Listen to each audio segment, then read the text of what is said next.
Good evening, everybody, and welcome into the PA Power Hour. I am Jeff Upson, and I'm joined, as always, by Eric Knopsnyder. And Eric, big week for us here. We got some announcements coming through with True Power and 7 additional matches that we're going to talk about here tonight. And I know you got somewhere to be going here in a little bit. Because we have some sad news, right? It's not the first time we've had sad news this offseason surrounding a Pennsylvania wrestler. Eric, just tell us a little bit about what you're going to be doing tonight.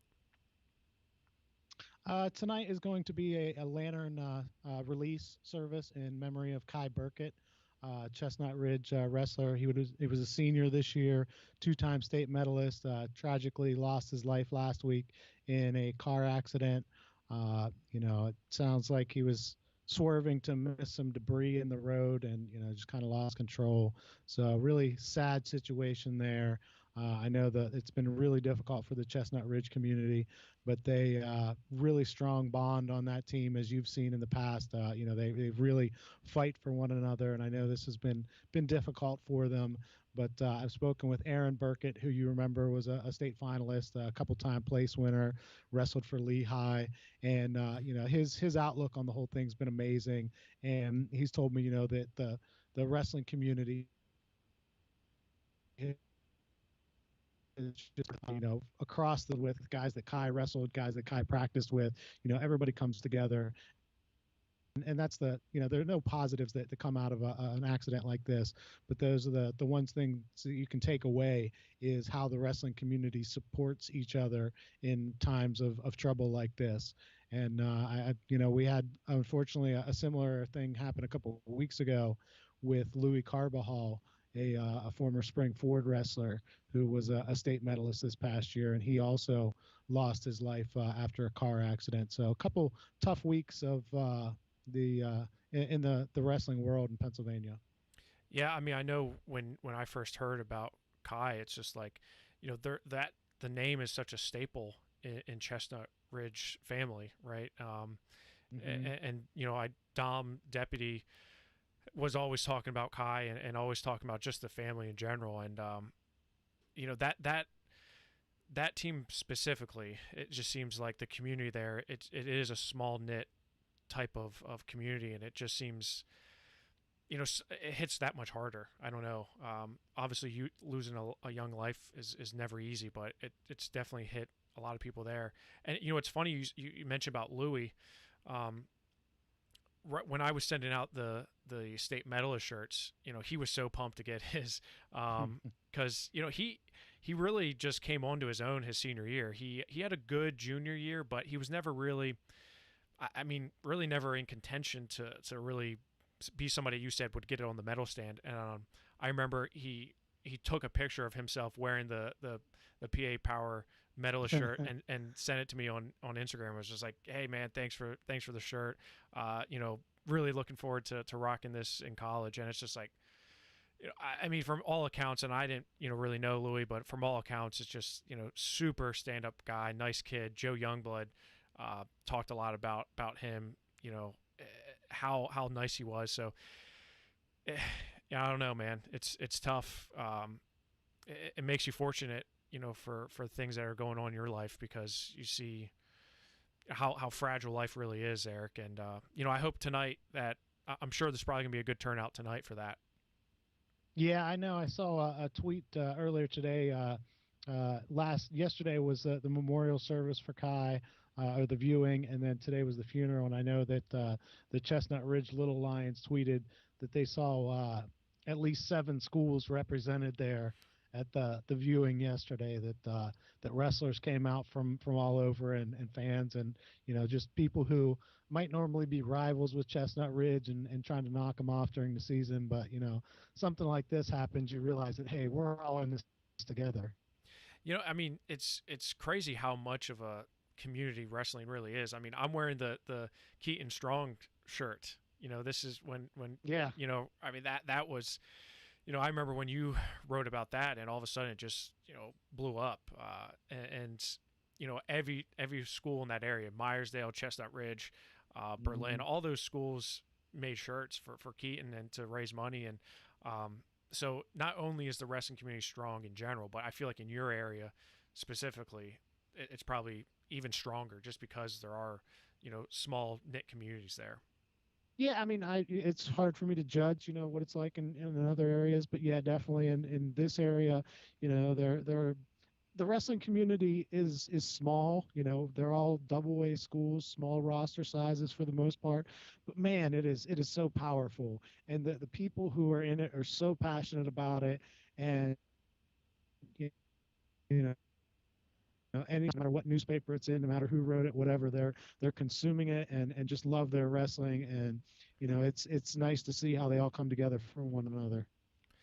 Well, Eric, we don't want to get obviously started on a sad note, and we just wanted to kind of pay our respects to Kai and the Chestnut Ridge family, and um, talk about those two incidents, and unfortunately this is an all too common occurrence. It seems like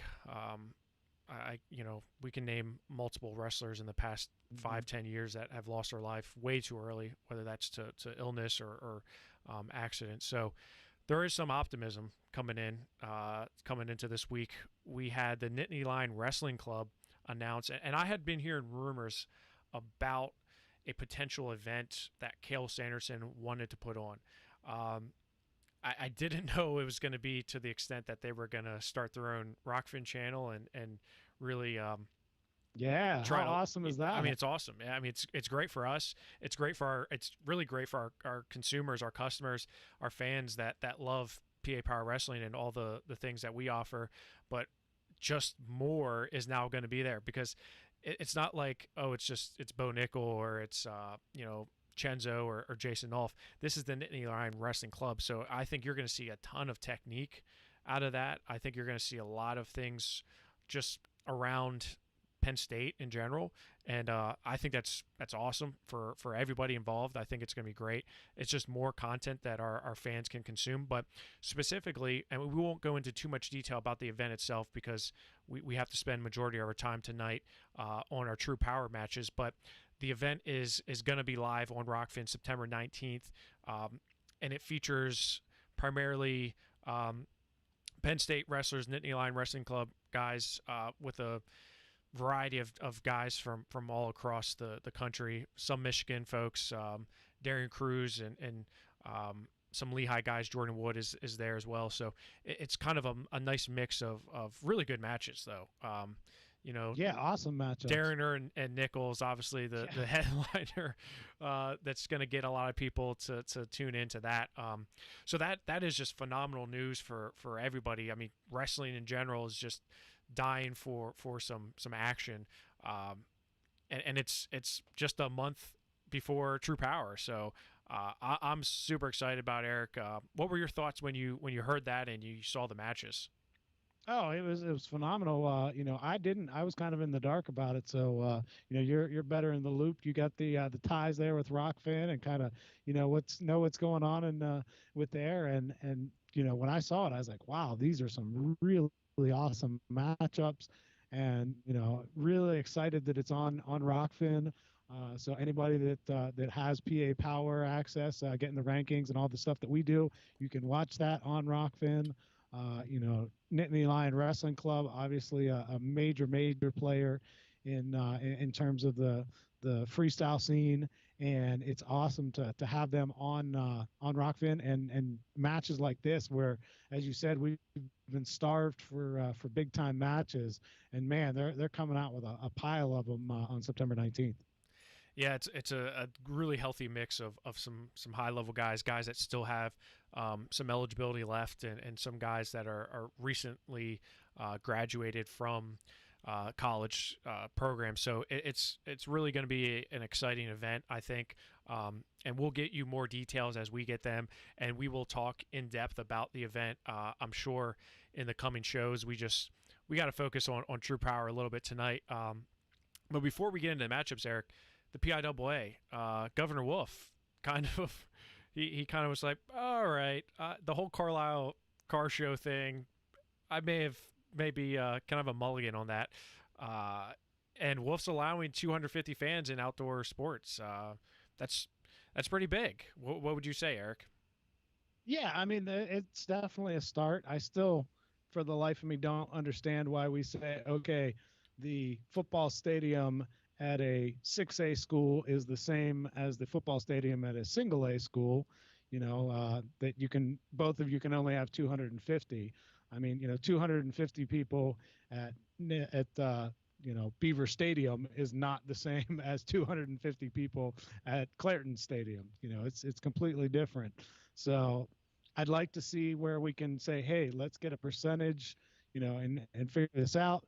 But the interesting thing is I've heard some ads who are kind of like, this really makes our job pretty difficult because it was a lot easier when we said no parents could come. Now we've got to figure out, okay, who gets these 250 spots? Because now you're doing the math. Okay, well, Team A has 52 players on its roster, and Team B has 38, and then there are coaches and officials and video people and media and all this. And so we're going to have 78 tickets available, and who gets those, home or away, or senior parents, or does a starter get a ticket? So yeah, it could definitely be a headache, but it's great news for sports fans who will now hopefully be able to go watch their kid play football or soccer, and get to see them in action. And as obviously for us, a wrestling show, it's good news as we look forward to hopefully moving forward down the line, that we're going to be able to get a hold of COVID, and get fans in the stands for wrestling and have a wrestling season in general. I thought, I mean, this was huge news, in my opinion, just coming from the Governor Wolf's office, because the PIAA, we knew what their stance was. We knew kind of where they were feeling in terms of allowing fans, because Bob Lombardi came out and basically said, yeah, we would like to have some sort of fans, whether it's full capacity, whatever it is, we would like to have it. So for Governor Wolf to come through and actually allow that is pretty big in my opinion, and I think that's a good sign for wrestling. Whether that means fans or not for wrestling, it's a good step in terms of getting guys back and girls back on the mat inside of a high school gym, and just being able to roll out the mats and actually have a competition. So I think this is a good step. Now, obviously, we know with with COVID, it's anything can happen. But I think it's a good move on their part, and I do not envy an AD, or, like you said, determining who gets tickets and who gets to come and watch. And especially in this day and age where the entitlement runs pretty high. It seems like there's going to be a lot of people who upset that they can't see their kid, or their grandma and grandpa, and it sucks. I get it, but at the end of the day, we got to focus on having the sports and at least having the parents be there, I would think. Yeah, so I mean, overall, I think it's a positive. And then I also spoke with a college coach this week, and I asked him, I'm like, hey, what are you thinking? How does it look for a season? Are you optimistic? And he said, yeah, that he is actually really optimistic that we're going to be able to have, obviously not starting until after January 1st, but it looks really positive, and that he sees. We've kind of talked about the negatives for wrestling, that obviously you're in close contact. It's could really easily spread.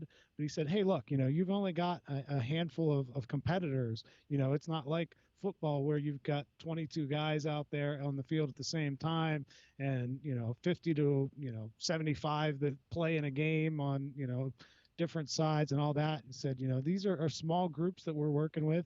And we've talked before about how some of the colleges say, okay, Jeff, your partner is this guy for the next month, and that's the only guy you're training with, so that we're isolating that, and not making that a situation where if one of you comes down with something, that you're going to spread it to everyone else. It's just the two of you. And so these are smart individuals, these college coaches. They're figuring out ways that, hey, let's try to minimize the risk, and get everybody on the mat that we can. And I think the one positive thing is wrestling has time to prepare, and they've had time to prepare. Mm-hmm. Folks started preparing for this inevitable situation back when NCAAs were canceled, right? I mean, the leaders in wrestling started planning ahead to say, okay, if we are to return to the mat, How are we going to do it? What's it going to look like? So the one good thing about that is because football, that they were basically having to start spring practices the next month, so they didn't really have much time to really prepare, and they kind of were building the ship as they were going, kind of analogy. And really with wrestling, they've had a lot of time to prepare and to make changes and to test things out. So I think this is only going to be a good thing for wrestling. I hate to say it, Eric, because I know my optimism runs off on you, but I'm feeling pretty optimistic. I don't know. I'm feeling pretty good after seeing some of these things. I know you're probably still down in the dumps a little bit about wrestling in the season. Do you have a glass of feeling water? better about it. I mean, I do. Is it half full or is You it? can't see it. You can't tell. Okay. I'm not going to tell you how much is in it. You're gonna say it's half empty. I know you are. But no, the other thing that he mentioned, he said, "Hey, look, this is a different situation for wrestling, but we've been worrying about skin diseases and things like that for years. So, cleaning mats and making this as hygienic as possible is nothing new to us." Yeah, I mean, when it comes to wrestling, there's a lot of things that wrestling is used to dealing with, and safety protocols and especially skin issues and mat issues have been really the main forefront for wrestling for a very long time. I mean, how many schools have we know that had Mercer outbreak or some type of outbreak where they had to contain it and they canceled a dual meet and then they got things under control. So I mean, yeah, wrestling's not immune to these types of things. So I don't know. I feel pretty optimistic, Eric. Yep, definitely. I'm feeling better about it, and I am super excited about True Power. I think it's about that time, Eric. This is what fans have been waiting for, right? They certainly don't want to hear you and I talk about anything non useful, I guess you could say, and they certainly don't want to look at us. That's for sure. But we do have some pretty big matchups, and we're going to go through 7 tonight. So we went through 3 last week, our 3 inaugural ones. We had some fun last week talking about those 3 matches. So you got to digest those a little bit. Now we're going to hit you with 7 more. And then next week, big we're going to have 7 holiday more. weekend. You can just look over these matchups, start thinking about picks. Yeah, we need a betting line. So yeah, on this. Plenty of time to digest this, along with the Labor Day picnics. Absolutely, you sure? That's absolutely right. You can be eating hot dogs, hamburgers, while shooting the crap about who's going to win certain matchups at True Power. So, without further ado, Eric, let's go into our first matchup that we're going to talk about tonight, and that comes in at 113 pounds, and that's Vinnie Kilkiri from Latrobe taking on Dalton Perry from Central Mountain. This one, I think, is going to be pretty epic because these guys have some history. These guys aren't they've certainly have seen each other quite a bit, and Kilkiri's just a fun story. He's a great story in my opinion. Kid didn't win a lot of tournaments last year, but he won the state tournament. He didn't win regionals. He won the big one. He didn't win his section. He didn't win Powerade. He didn't win Westmoreland County. But he won the one that counted, and just his run to the state title was so impressive, coming in and knocking off big name guys, K-Sack, Jacob Van D in the finals, and in dominating fashion. Not dominating, but just really good fashion, getting a couple big wins. Just a lot of excitement around him, kind of like the way that he fought. He really fought through to get to the top of the podium. So I'm really looking forward to this matchup, Eric. Jeff, when you're doing your rankings, and you've obviously been doing it a lot longer than me, how do you assess that? I mean, obviously, we look at state medals, and that's the be-all, end-all in our sport. Is you want to be your best at the end of the season. How do you look at a guy like Vinnie, who, as you said, for much of the year, he was at the top of your rankings anywhere because he wasn't winning those tournaments. He was losing to other guys, but then he puts together that run. Do you say, okay, this is a guy that took that step forward at the end of the season, or do you say, okay, he still got to prove some stuff to us? Well, I mean, he certainly had a nice run momentum wise. I think really it came back to when he beat Briar Priest at the regional tournament. That was really when I saw a difference in him and the way he was wrestling, because he wrestled tough at Powerade. He had some good matches at Powerade, but he just wasn't finishing out matches. He wasn't getting to his offense. He wasn't, because Vinny's a very particular wrestler. The way he competes, he has a very unique style, and because he's much shorter and he's a little bit, very much like Luke Pletcher, kind of short and stocky in that sense a little bit. I think you looked at Vinny, and it was just like you knew it wasn't going to stop. He was just like a runaway train. You knew that he wasn't going to slow down. Yeah, he still has stuff to prove. Absolutely, he does. He still, yes, he won the big dance, but he was good and really, really good for 2 weeks, right? He was very solid for 2 weeks straight, where his conditioning, his mental state, I don't know what he did, but whatever he did, and told himself, it worked. So but he's, and that was before the teddy bear training. that was Post teddy bear training. that was Kilkiri. that was pre teddy bear training. Yes, that was before he started doing leg laces on teddy bears. But Vinny's run was just incredible, and I think this is a good time for him to show, because he avenged some losses that and that Whippeal in his section really was just stacked. I had mentioned Briar Priest. You had Chad Ozias, you had Troy Homan from Penn Traffic. You had all these guys that were just constantly banging heads, and Mac Church was one of them. Mac Church, he lost to in the Southwest Regional Finals, and ends up not having to see him in the state tournament. So, Vinny is a guy who I'm really excited to see how he has been over the summer, because this match is going to be at 113. Now, Dalton, my gosh, Dyson is a lot closer to these guys than I am. And, I knew Dalton had placed at the state tournament several times because he was in the finals a couple times. He's a 7-time PJW state medalist. That's a whole heck of a lot of medals to have around your neck coming into high school. And 7-time PJW state medalist, 3-time finalist, and he won his first state championship this past year. And really, he's just been down at some of the brackets that he's been a part of. They've been really stacked. And in fact, these two wrestled 2 years ago at 82 pounds, or almost 2 years ago, in the 2019 PJW State Championship at 82 pounds. In the semifinals of that state tournament, Perry actually beat Vinnie Kilkiri 4-3 in that match. Kilkiri would go back to take 5th. Perry went on to take 2nd, losing to Nick O'Neill. So, I love this matchup. Two guys that are young, promising, rising stars in Pennsylvania. I love it. Well, and it's always great to see a freshman, kind of get our first look at him against some of the competition that he's going to be seeing during the season.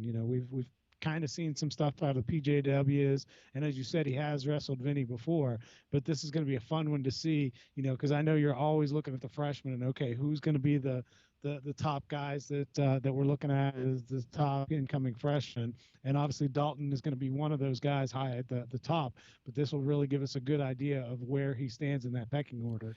Oh, for sure. The top incoming freshman, the surge for the last 2 years has served as a really good barometer for the top incoming freshman report. Obviously without having that, it's tough. Eric Gibson, Jared Kessler, their freshman year came in and Jared Kessler went from a guy who was top 30 in my opinion to top 10 after winning the surge tournament coming into his freshman year, beating multiple state medalists en route to that. So it sucks that we can't have the surge to have a lot of these guys come in and show what they're worth. But I am happy that we're going to be able to see Dalton go up against a big name kid like Vinnie Kilkiri.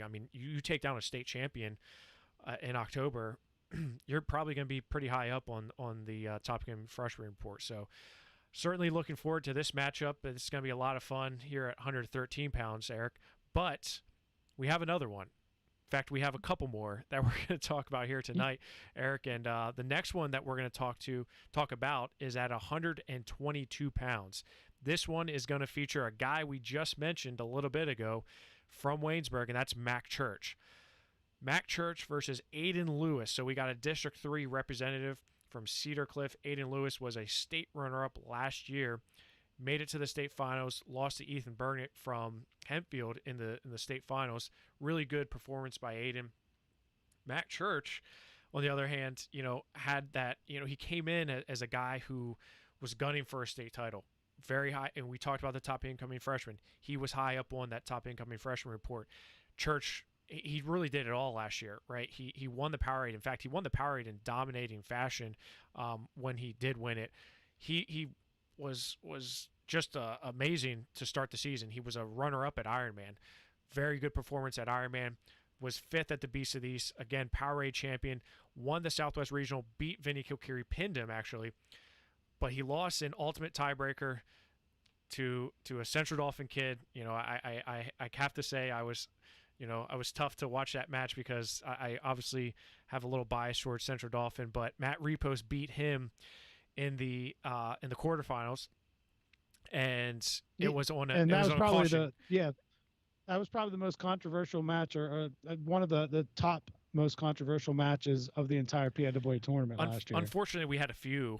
I was going to say top, but then I remembered, well, that's not completely true because there were a couple others. There was a couple others, a couple in double A, I know for sure, and there was definitely a couple, but Mac lost on a caution point, and that was an ultimate tiebreaker. So he came back, though, to take third. He beat Tyler Kasak, who he had lost to at the state dual team tournament, so that was a really big win for him. And then he came back and beat Matt Repos to take third. So Mac is you can't take away everything that he did during the season. I mean, if you would have asked me in December who has a better chance of winning a state title, Mac Church or Vinnie Kilkiri at 106 pounds, 9 times out of 10, I'm saying Mac Church, because he was just nationally ranked guy. You don't take second at the Ironman and not have to be considered as a champion contender for a state title in Pennsylvania. So, but this was an interesting match because Aiden Lewis was 13-pounder last year. Mac Church was a 6-pounder, but Mac I think has grown into it, and you can see in the image there, Mac looks like he's filled out a little bit.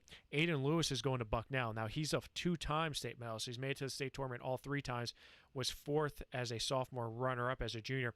But he really elevated himself up his junior year, I think, having been to the state tournament before. I think this was a big step for him, Eric. Yeah, and coming up in weight a little bit, obviously a big thing if you're heading off to college in a year, you want to be growing into that 125. So 122 still a little bit light there, but I'm sure he'll be continuing to try to put on some muscle, and by the time he gets to college, maybe put some more time in the weight room and grow into that 125 spot. So moving up there in weight class, I think, is important for Aiden to get to this level, to that weight class and be ready for college because obviously you don't want to be weighing in at 125 in college. You want to be coming down to that a little bit, so that you're big enough for the weight class.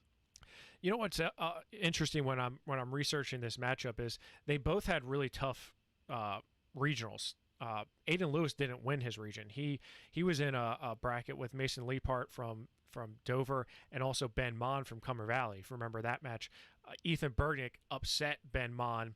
I really wouldn't call it a too big of an upset, but it was an upset nonetheless.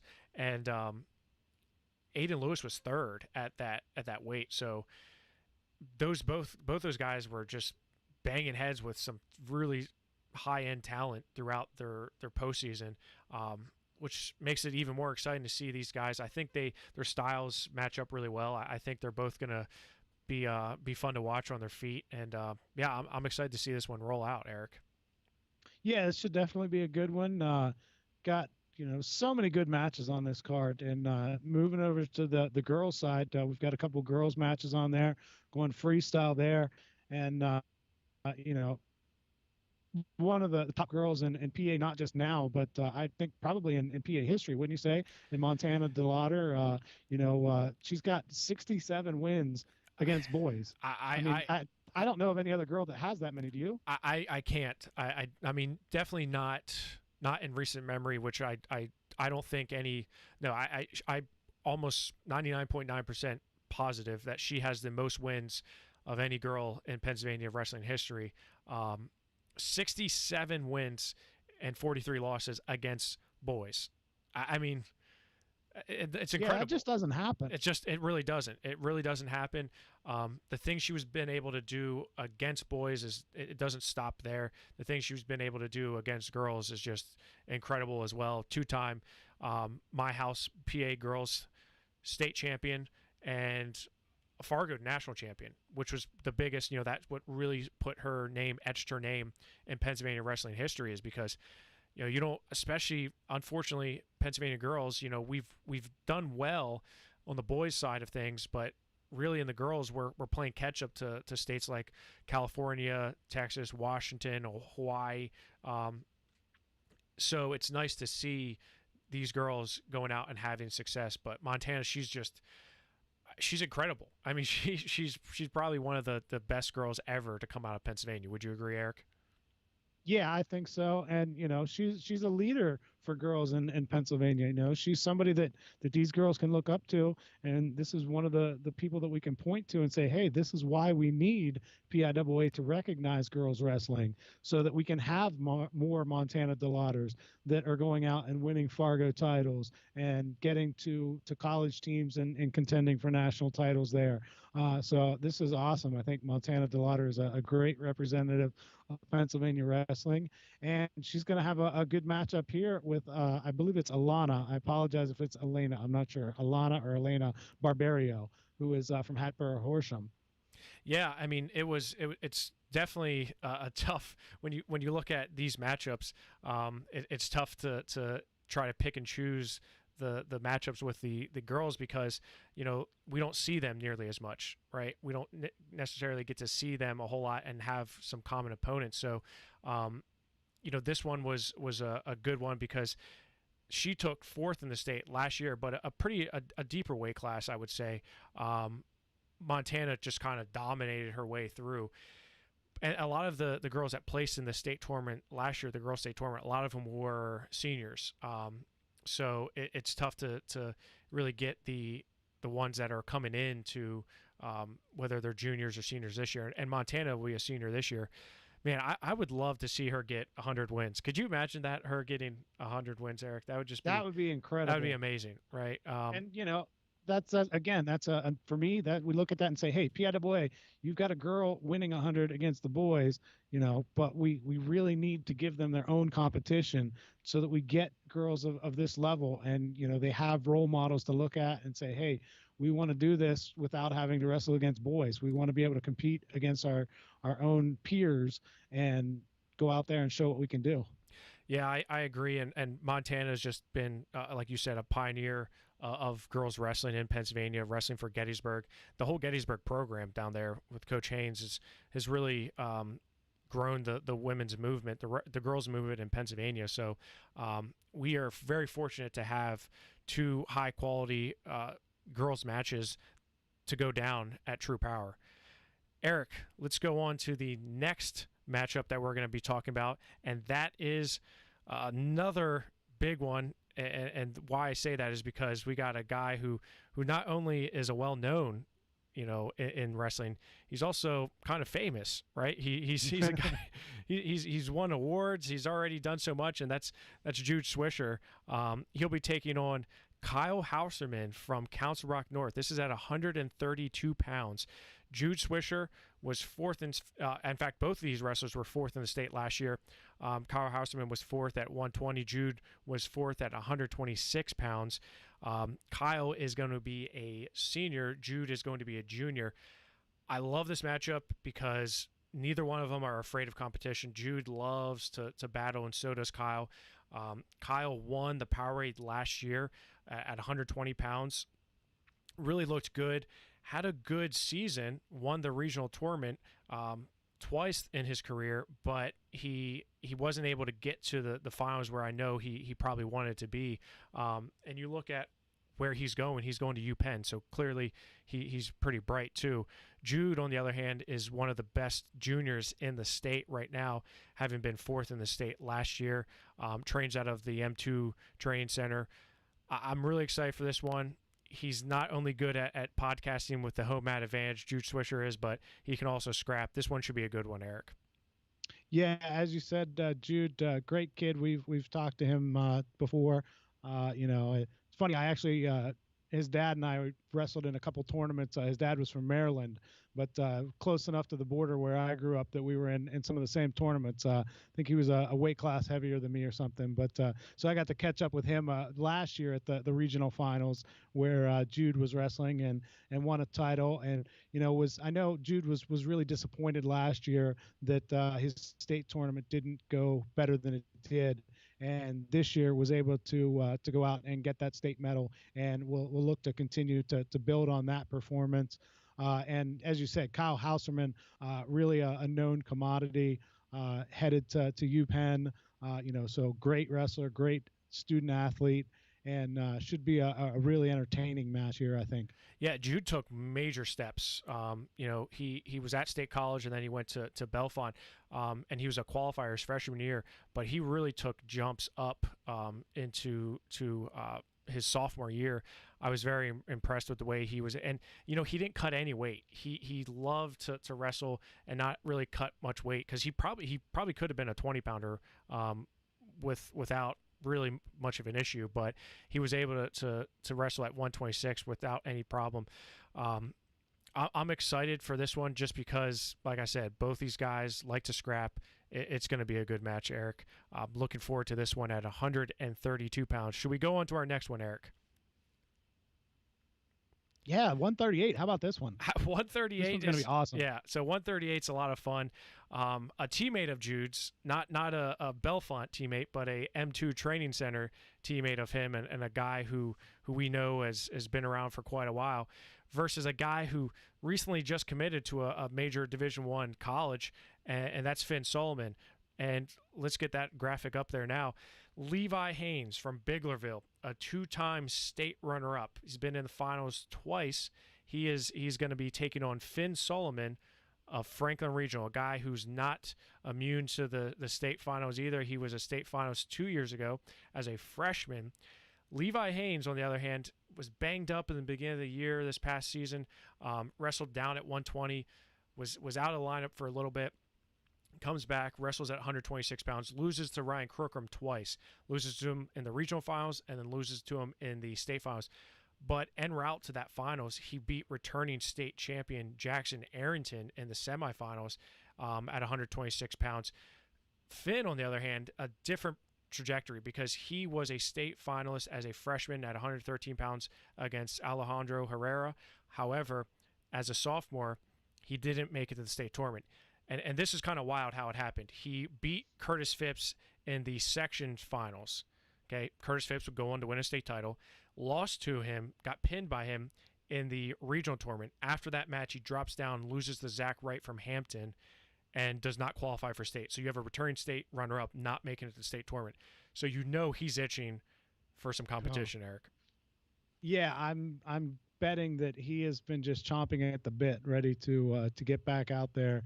After that, last season obviously didn't end the way that he expected or hoped that it would. So to get out there and to get a chance to match up with a guy like Levi Haynes, I think this is, we've got so many good matches on this card, but this is one of my favorites as I'm looking at it. That these two, this one really jumps off the page at me. Yeah, and I agree. And Finn just recently committed to NC State. Obviously, they're very high on him, despite the fact that he didn't make it to the state tournament. We know what he's capable of. He's got wins over. They both wrestled Jackson Arrington last year. One was a 5-0, one was a 5-2. So both these guys have comparable results, and I think both these guys are just again scrappers, brawlers. They fight. They won't give an inch. So this is going to be a lot of fun. We know Levi Haynes and what he's capable of. You don't make it to the 2 state finals in 2 years without having some quality to you. And again, an M2 training center versus a Young Guns club here. So some good matchups here from guys throughout the state. I'm looking forward to it, Eric. Yeah, and another fun one coming up at 155. A little bigger than we're used to seeing some of these guys. Yeah, I would say he Ali's definitely getting a little bit bigger, and in fact, to talk to him, I want to bring him on the show here. We're gonna have Ali on as a guest here in a couple of seconds, and I'm looking forward to this one for multiple reasons, but primarily because they're both really grew a lot from last year. Ali, do we have you on? Yeah. Can you hear me? We can hear you. We can see you. Ali, how's it going, All right. brother? I'm pretty good. How about you guys? Very good. Good, good. Great to see you, Ali. Good to see you too, guys. So, Ali, talk to us a little bit about this offseason because, you've certainly have hit a growth spurt. You were just a mini wrestler in 8th and 9th grade. Had no trouble really making a 106, and all of a sudden you're pushing the scales at 160 pounds. What have you been doing? What have you been eating? I don't know. I honestly haven't been eating that much. I've been eating a lot because I usually do eat a lot, but I've been just working out pretty much 6 times a week for the past probably since quarantine started. And I don't know. It's just something that because I have a friend, Jason Geyer. Sure. Yep. He was at New York State University, on our team right? from when I was a sophomore. He was, I think, our 132 pounder. Yeah, he's kind of a gym rat, and I think he kind of turned me into a gym rat. So I mean, I've been just kind of pumping into the gym, and but I've been wrestling pretty much like 3-4 times a week too. So I've just been grinding since basically quarantine started. Ali, talk a little bit about the True Power. You're going to wrestle Rocco Welsh, a guy who you're familiar with. In fact, you wrestled him at the Surge in the Surge finals a couple years ago, and that was obviously at a much different weight and a much different time. You both are two different wrestlers right now. But what do you think of the matchup with Rocco? Because he was a 126 pounder last year. You were a 132 pounder last year, and now you're both wrestling at 155. So, how intriguing is that for you, just for a matchup wise?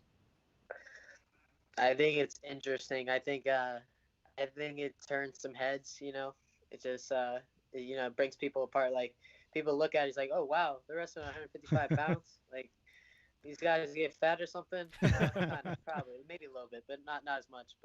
But yeah, I'm just excited, because like the matchup last time was that was a while ago, and we're big bodies now, so we're just gonna see how the styles collide. Ali, talk a little bit about last year. You made that jump up from 113 to 132. You had some struggles with some tough matches, some guys that were more accustomed to maybe wrestling at that higher weight. What did you learn from last year? Because you came back, you were a 2-time state champion, you took 4th last year, but I don't feel like you're disappointed. I feel like that was you kind of brushed it off and said, hey, let's move on to the next chapter. How have you adapted to wrestling at a higher weight, and really how have you developed? Well, I kind of just looked at it as like I feel like I knew that I was gonna grow from I feel like from my sophomore year. I just knew because I didn't want to honestly be low that low anymore. And once I started getting to those bigger weight classes, I felt the actual body strength of it. It's a different feeling, So that's kind of why I kind of devoted some time into the gym, do some some functional stuff, some power, some strong stuff, some different stuff. Just trying to get everything stronger, and I feel like that's what's going to help me most. And I just want to get better every day. So that's what I've been doing the whole time. So, I mean, I would expect a better version of myself this year for sure. Ali, you've obviously, as you said, been putting a lot of time in the gym during the quarantine and the whole process since then. How exciting is it to get back on the mat and get some real competitive matches in? I mean, that's the whole reason why I've been doing this.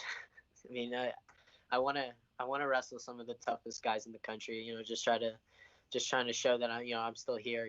Like after all this stuff and quarantine and stuff, I can still bring it. But I'm just excited for everything. So, yeah. Well, Ali, we really appreciate you taking the time out to.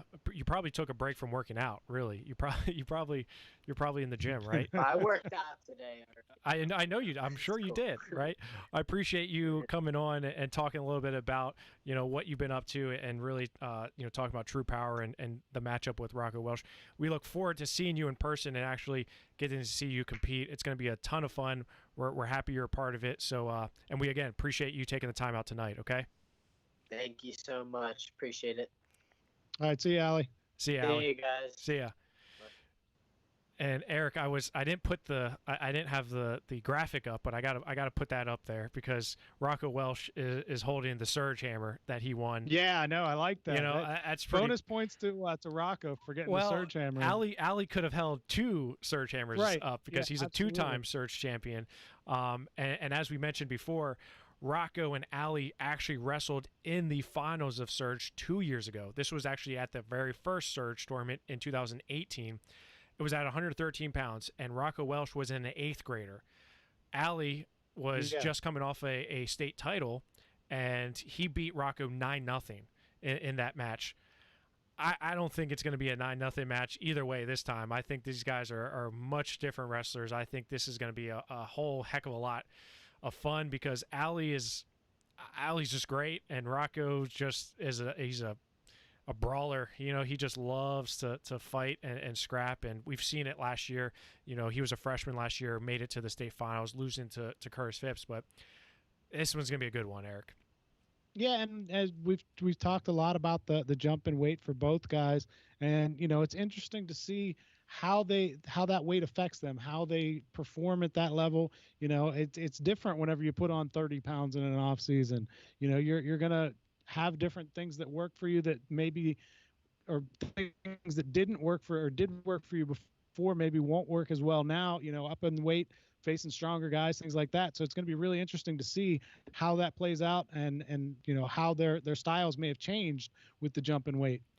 Yeah, I mean, I don't think when we were looking at True Power, and that was the hardest thing about putting together True Power was, normally we have guys' weights basically throughout the off season because they're competing in Disney duels and Fargo and any type of event after the season, and we haven't had that. So when we were starting to solicit interest to True Power, I was not expecting to hear either one of these two say that they were weighing in around 160 and they could make 155. I mean, just never really expected it, but I was like, hey, this is 2 surge participants, 2 guys that we really are pretty high on, and I'm really looking forward to this match, a different type of match. Yeah, absolutely. And just, it seems like every match we talk about, we say, man, this one's going to be a really good one. And honestly, we think that, we're not just blowing smoke here. And I think 182 is going to be a really good matchup as well. Yeah, and Eric, before we go into the 182-pound match, we're going to go over to a quick commercial break for the Tactical Mind and Nick Fuller. Go ahead. We'll be right back. This is the Tactical Mind, and I work with athletes in the field of sports psychology as a cognitive performance coach.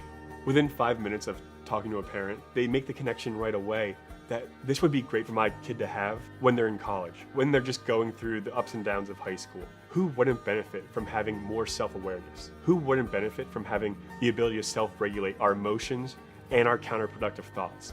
Who wouldn't benefit from having more optimism, not just on the field, but in life? And if you go to the tacticalmindllc.com and you use the promo code POWER, you can get your first consultation for half off. And that is the tacticalmindllc.com. Go in and check Nick Fuller out and get your mind ready for the season because it's happening. So get your mind ready, get it in shape just like you would your body. You got to work your mind just as you would working out your body. Eric, we got one more match to preview tonight, although we have 7 more next week that we're going to talk about. Looking forward to all of these matches. Let's go up to 182 pounds, and this one is going to feature none other than Max Stout of Mount Lebanon and Jack Weymire of Malvern Prep. Now, everyone should know the name Max Stout, right? The Stout family name is sort of well known across the state. You've got a 4-time All-American as your father. You have a couple, brothers as state champions with Kellen and Luke. And then, of course, there's Mac. And Mac was a state runner-up last year. I love the way Mac's progression has been since coming into high school. He was a regional qualifier as a freshman, makes it to his first state title or state championship as a sophomore, and makes it to the finals. Now, think about his season last year. He had 3 losses last year. All of them were to state champions. 2 times the Lenny Pinto, 1 time the Tyler Stoltzfus of St. Joseph's Academy. So he hasn't had any bad losses, right? He's a guy who just continues to bring it. And in fact, he beat a state champion in order to get to the finals. He beat Trey Kibe of Mifflin County in the state semifinals in a very tight ultimate tiebreaker match, 2-1. Do you remember that match with Lenny Pinto in the finals, Eric? That was, in my opinion, the best match of the finals. Yeah, I mean, there was nothing cheap. Not that there's ever anything cheap about being a PIAA runner-up. But I mean, his path, as you said, the season that he had and the state tournament that he had, great performance by him. And yeah, I mean, Lenny Pinto, we've talked about it before. I mean, he's one of the top guys pound for pound in the state, and Max Stout was right there with him. Yeah, I mean, Mac was lost in overtime to him at the Powerade tournament, and that match, I forget what it was at the time of the fall, but it was either 9-7 or it was a back and forth.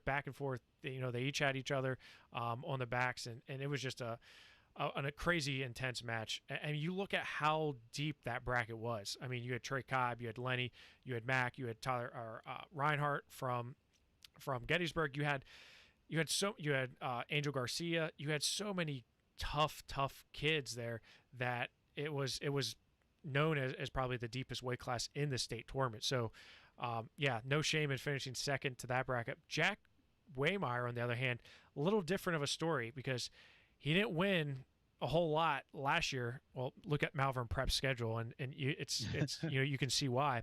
He did win a big tournament though, and that was the Surge, Eric, and he won the Surge, coming in and beat Jack Bloomer at 160 pounds in the finals.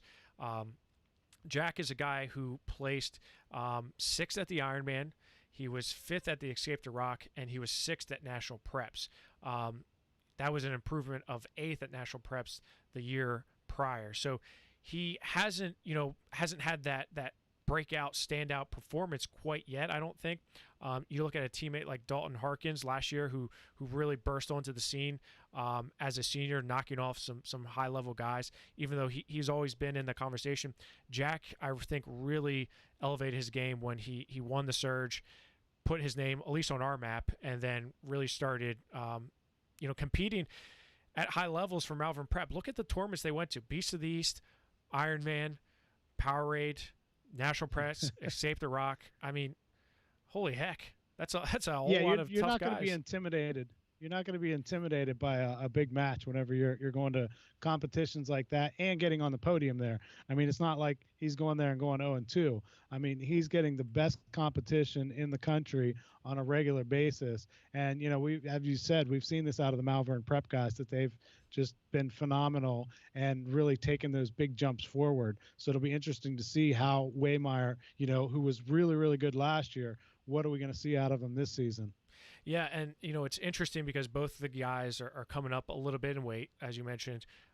Mac is coming up from 170, and Jack is coming up from 160. So Jack also recently gave a verbal to Columbia. So he's again pretty smart kid. I think having that commitment under his belt, probably more focused on getting stronger, bigger. Probably training with Nick Feldman a little bit and Andrew Connolly and those guys. And I know those Malvern Prep kids are, like you said, he ain't afraid of anything. I think he's coming out to scrap. I think this is a chance for him to show like, hey, I deserve to be in the conversation as one of the top guys in the nation. Mac is the guy here who I would say is more favored, but I still think it's going to be a very good match, and I'm really looking forward to seeing some of these big boys scrap because they don't wrestle like your bigger bigger guys. These guys are going to come out and they're going to put some points on the board, Eric. Yeah, they're going to be active. Of course, we still don't know. Hopefully, I think when we're looking at this level, I don't expect anybody to come out of here and not be in shape. Because these guys are training year round, even with everything that they've gone through over the past couple months. But that's going to be an interesting part of it because early season or preseason matches are always, you're kind of looking at that. So it'll be interesting to see how these guys, what their gas tanks are like whenever they're coming into an event like this, having some of them not wrestled too much competitively in almost 6 months. Yeah, and you look at just the matches that we talked about tonight, some super high level matches. What I like about this, Eric, is it's kids from across the state. District 3, you got some District 1 kids, you got District 6, you got guys from across the state. I'm looking forward to see these guys that maybe not necessarily always bang heads, like Levi Haynes and Finn Solomon. That's an intriguing matchup to me. Not that Allie and Rocco is not, but see. It's we've seen it before. This is going to be at a different weight, but these are some matches I'm really looking forward to. Yeah, absolutely. Whenever you, I love the double A, triple A dynamic. Whenever you can get that to work out with a couple kids who are at the same weight class range and ready to go do battle and kind of see how that works out. So that's one of the fun things for me. Or in this case, you get a national preps kid who, you're not necessarily seeing a maxed out too often, taking on him and someone from Malvern Prep. So it's great, like you said, whenever you do have these guys who may not see each other somewhere else. I mean, they may hit somewhere else down the line, but this is a great opportunity to see how that dynamic works out between a national preps kid and a AAA power. Eric, looking at now we've had 10 matches released, and we are going to be releasing 7 more next week. Remember, when is True Power, Eric? It is sometime in October, right? Okay. What day is that in October, Eric? It is October. It's got the same. It's the same number of matches. Oh yeah, that's right. 17. Are you being smart with me? I gotta mess with you a little bit, Jeff. I've been nice to you the whole show. Yeah, that's why I thought it was a great show. You've been nice to me. Well, I can't make it through a whole hour without messing with you a little bit, Jeff. You're right, especially after watching the Willie trials. We've got October 17th, 17 matches live on Rockfin to Rockfin subscribers. So this is what I'm saying. If you're interested in watching some wrestling, you should probably sign up now because you're going to watch the Nittany Lion Wrestling Club event on September 19th, and in less than a month, you're going to watch True Power. And then after that, you're going to watch some more matches being streamed on Rockfin through PA Power with Scott Green and the Fall Fury out in Wilkes-Barre, Pennsylvania. So more details on that to come. However, we've got a lot of good wrestling coming up here on Rockfin, Eric. Yeah, so much is coming up here. This is going to be something that's well worth the subscription price. If you're a wrestling fan and you want to see the top guys, especially in Pennsylvania, but there are other channels that you can watch as well, and you can get different kinds of content. I mean, the subscription price is really not that much whenever you look at all the different things you can get out of a Rockfin subscription.